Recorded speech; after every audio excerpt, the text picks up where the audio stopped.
네, 지난밤이었죠. 나스닥 증시를 강하게 이끌었던 기업이 있습니다. 바로 AMD와 관련된 이슈였습니다. 2025년 AI와 GPU 시장의 지각 변동이 이제 시작이 된 것 같은데요. 이 AMD가 오라클과 손잡고 차세대 AI GPU MI450을 5만 개를 공급한다라는 소식이 전해지면서 엔비디아의 독점 구도를 흔들고 있습니다. 여기에 오픈 AI와 대형 계약까지 더해져서 이 AMD의 데이터 센터 AI 시장에서 급부상할 준비를 마친 것 같은데요.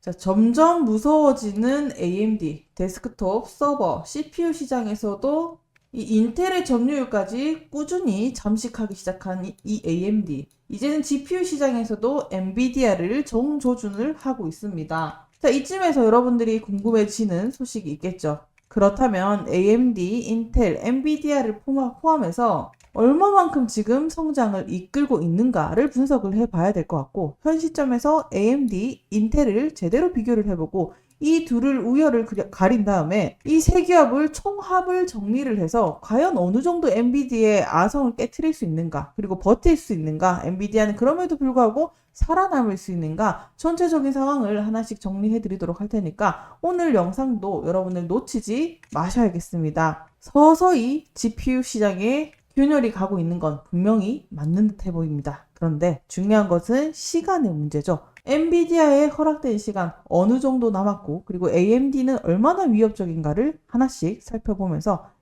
AMD와 인텔의 비교 분석 후에 이 세 그룹을 총합을 해서 정리를 해드리도록 하겠습니다. 자, 빠르게 먼저 증시부터 살펴보고 가도록 하겠습니다. AMD의 소식에 엔비디아는 잠깐 주춤하는 모습을 보여줬습니다. 마이너스 0.1% 약간의 조정을 보여주는 모습이었고, 오라클과 AI 파트너십을 체결한 AMD는 무려 9.4% 가까운 상승률을 보여줬죠. 거기에 오라클까지 2.5% 상승을 하면서 전체적으로 AI 반도체 업적이 연이어서 필라델피아 반도체 지수까지 이끌면서 증시의 상승까지 이끌어 주었습니다. 자, 그러면 이게 단순한 기대감인지 아니면 진짜 엔비디아의 아성의 균열을 낼 수 있는지 제대로 분석을 해봐야겠죠. 자, 일단 전체적인 시장 상황은 이렇습니다. AMD가 데스크톱과 서버 CPU 시장에서 인텔의 점유율을 점차 잠식하면서 성장세를 이어가고 있는 것은 맞습니다. 점점 위협적인 자리를 차지하고 있다라는 시장의 인식이 번지고 있는 듯해요. 따라서 이 인텔은 여전히 전체 판매량에서 우위를 가지고 있지만 이 AMD의 성장 속도가 얼마나 빠른지 인텔부터 잠식해 나가기 시작을 합니다. 과거 대비 데스크톱 점유율 비율도 9대1에서 무려 2대1로 감소를 했습니다. 엄청난 격차를 줄이게 됐죠. 뭔가 왜 엔비디아는 당장 등장 안 합니까? 여러분들, 오늘 영상은요, 얘네 둘이 치고받고 싸우면서 진짜 승자의 파일을 가져올 수 있는지 단계별로 살펴보면 시장의 흐름을 이해하는 데 도움이 되니까 이 둘부터 분석하고 엔비디아를 정리를 해드리도록 할게요. 자, 그래서 다시 돌아와서 모바일 CPU 시장에서는 AMD가 다소 점유율의 하락세는 이어지고 있다. 하지만 전체적으로 데스크톱에 있어서는 시장 잠식률이 커지고 있다. 전체적인 성장세는 두드러진다. 이렇게 정리를 할 수가 있는 상황입니다. 자, 하나씩 살펴보도록 할게요. 인텔과 AMD 전분기 대비해서 얘는 4.2% 성장을 했고요.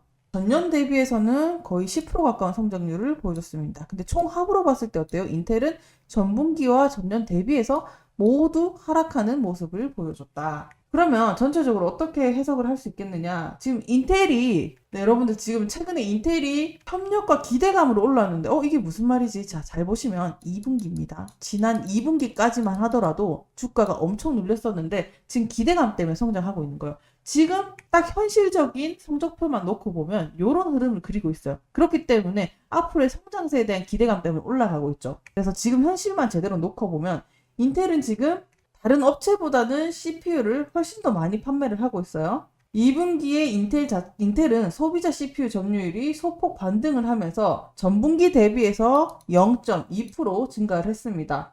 자, 그런데 지금 AMD는 어떠냐? AMD는 지금 데스크톱으로 점유율의 상승을 계속 가져가고 있어요.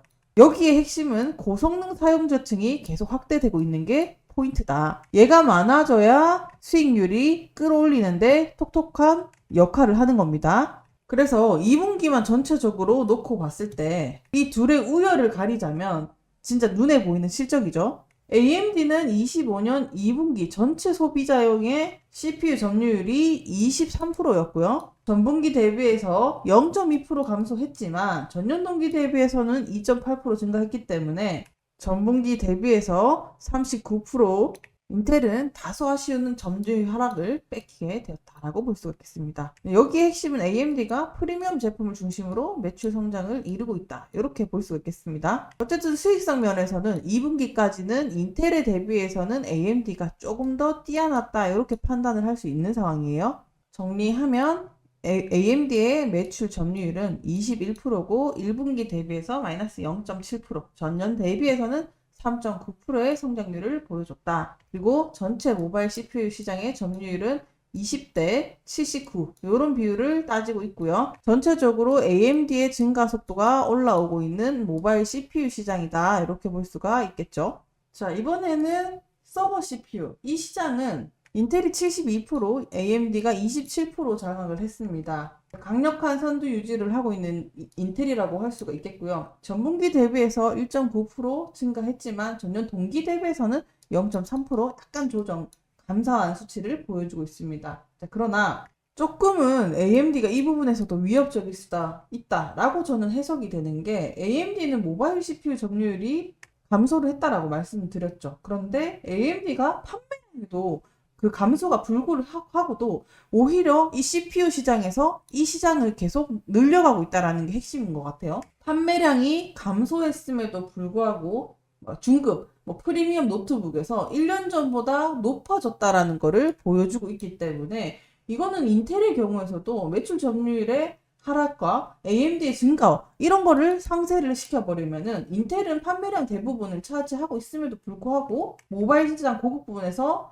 점유율을 잃었지만 그럼에도 불구하고 AMD는 더욱더 경쟁력을 갖춘 모습이다. 총합을 이렇게 해석을 할 수 있는 겁니다. 그래서 제대로 파고 들어보게 되면은 AMD와 인텔 둘을 비교를 했을 때 AMD의 매출 성장을 이끌었던 거는 라이젠 7 그리고 라이젠 9, X3D 고성능 프리미엄이 CPU 시장을 주도를 했다. 이렇게 정리를 할 수가 있을 것 같고요. 인텔 같은 경우는 코어 울트라 200 시리즈가 약간은 저조한 모습을 보인 게 약간은 좀 영향을 끼쳤다. 그래서 전체적으로 AMD의 성장을 이끈 거는 데스크톱과 서버 모두 고성능, 고마진 제품의 성장을 견인했다.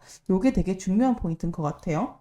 그래서 지금까지 전체적으로 생존 확률 이 둘만 놓고 봤을 때 어떻게 저는 평가를 하느냐. AMD는 지난해 동안 데스크톱, 서버, 단위 시장의 점유율을 확대를 하면서 두 부분 모두 인텔의 우위를 좁혔다. 그리고 모바일 CPU 부분에서는 2분기 하락세를 보였지만 그래도 입지가 약화된 거는 조금 아쉽다. 이렇게 정리할 수 있겠고요. 그리고 인텔은 2분기까지만 놓고 봤을 때 이 모든 분야에서 출하량 증가세를 유지를 했지만 AMD가 성능 부분에서 성장을 가파르게 보여주고 있기 때문에 제품 라인업 면에서는 아무래도 소비자 PC 부분에서 단위 시장을 점유율한 게 성능과 제품 프리미엄의 가치가 충분히 시장에서 가치를 평가를 받고 있지 않나. 그래서 약간 제품 우위 측면에서는 AMD를 조금 손을 들어줄 수 있지 않을까. 이렇게 좀 생각을 해보겠습니다. 이거는 성능과 성장 속도 이런 관점에서 봤을 때 저는 그렇게 평가를 내려보겠습니다. 물론 이게 시장 점유율 아직 인텔이 거의 독식을 하고 있죠.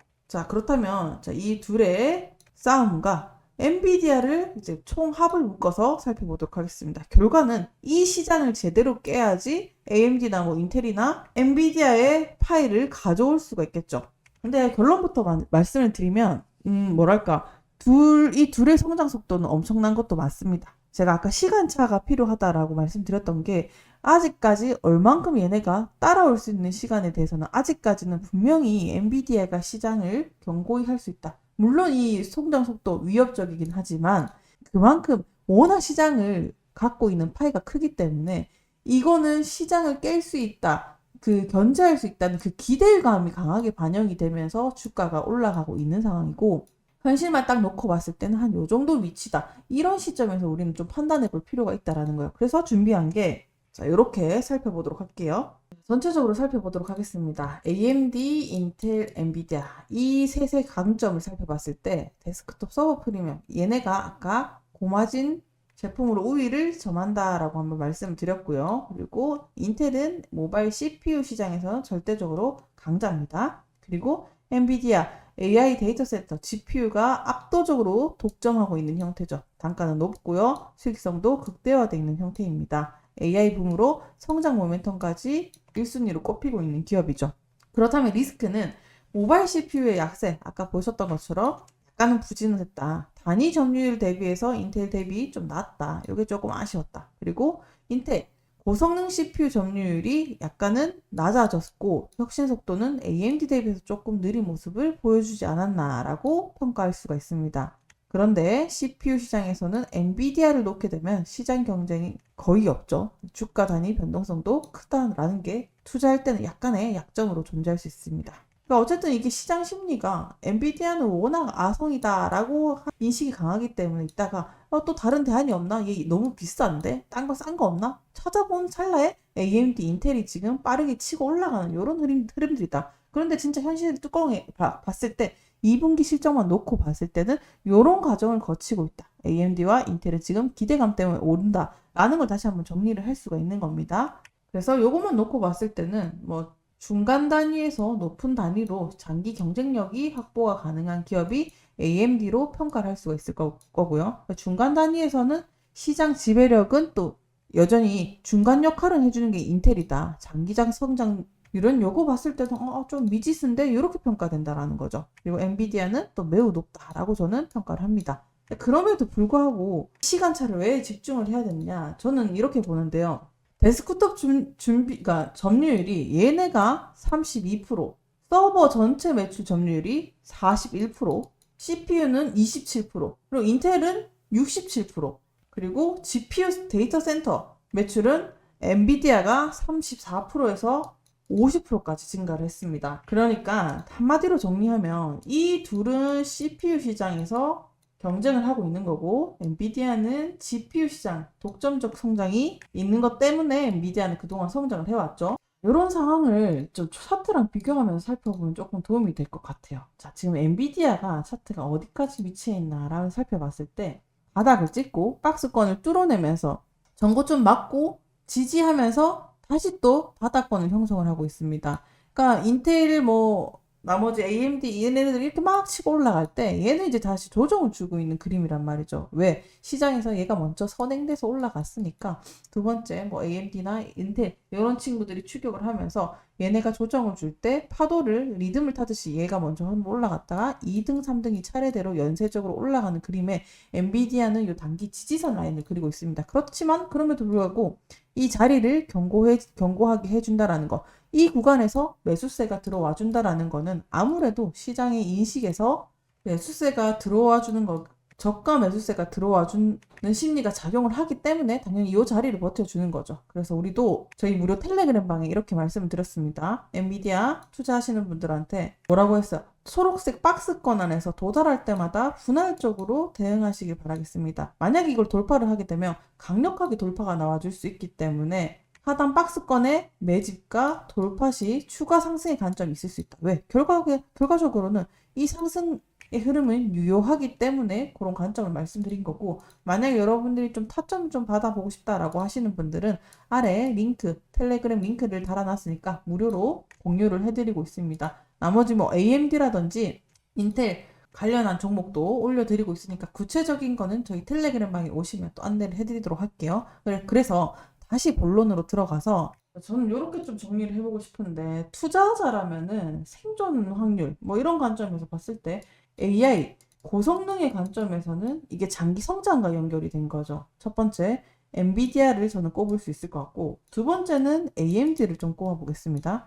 그리고 세 번째 인텔 이렇게 한번 꼽아보고요. 그리고 이제 현금 흐름 쪽에서 제가 분석을 해봤을 때는 인텔을 꼽을 수 있을 것 같아요. 그 다음에 AMD, 엔비디아. 엔비디아도 현금 창출력이 어마무시합니다. 근데 이제 빠르게 성장하고 있다라는 것도 인텔을 무시할 수 없기 때문에 꼽아봤고요. 단기 성장 모멘텀에 있어서는 지금 AMD랑 인텔이 굉장히 강력하다라고 볼 수 있습니다. 단기 이슈 이런 거에 강력하게 반응하는 게 AMD, 인텔이다. 그래서 단기적으로 바라보기에는 이 기업들 눈여겨봐도 나쁘지 않겠다. 이렇게 볼 수가 있겠습니다. 정리하겠습니다. 단기적으로 여러분들이 이 두 기업 집중해 주셔도 된다. 하지만 엔비디아도 결국에 갈 거기 때문에 이거를 대체할 수가 없다고요. 아직까지는 시간의 유효함이 남았기 때문에 얘네가 따라오고 있는 기대감 때문에 올랐지만 얘는 조정을 지금 많이 주고 있죠. 그러면은 분명히 시장에서 다시 그래도 역시 엔비디아다. 저가 매수세가 들어오면서 유입이 될 거기 때문에 우리는 이게 결국에는 이 AI와 GPU, CPU 시장, 데이터 센터 근간을 흔들지 않기 때문에 우리는 중장기적으로 엔비디아로 계속 우량주로 투자하면서 나머지 AMD와 인텔 저가 매수세까지 같이 유입을 하면서 요 전체적 AI 사이클에 힘입어서 중장기와 단기 투자에 대응을 하셨으면 좋겠다. 이렇게 정리를 해드리도록 하겠습니다. 정리하겠습니다. 시장에서는 뜨거운 감자에 아무래도 주목을 받기 마련입니다. 막상 까놓고 봤을 때는 이 시장을 깨기는 아직까지는 시간의 유효함이 남았기 때문에 우리는 이 저가 매수세로 엔비디아를 조금 더 공략해보는 거 눈여겨보시면서 인텔과 AMD까지 단기적인 이슈까지 폭발적인 성장세, 위협을 강할수록 빠르게 올라갈 거고요. 위협을 느낄수록 단기 이슈에 강하게 조정을 주지만 그럼에도 지지선을 만들고 있다는 거. 여러분들은 중요한 건 이 리듬을 타면서 투자하는 게 핵심이니까 저희와 함께 저희가 무료로 배포해드리는 리포트까지 하나씩 받아가시면서 투자 포인트, 저희가 매수 사인과 매도 타인은 딱 필요할 때 알려드리니까 요거 보시고 여러분들이 꼭 대응을 하셨으면 좋겠다. 이게 그냥 움직이는 것 같아도 상승과 하락폭이 10%에서 20% 가뿐하게 나오니까 꼭 보면서 대응하셨으면 좋겠습니다. 저는 저 다음 영상에도 또 전 영상으로 찾아뵙도록 하겠습니다. 오늘 영상이 도움이 되셨다면 좋아요와 구독도 한 번씩 부탁드리도록 하겠습니다. 감사합니다.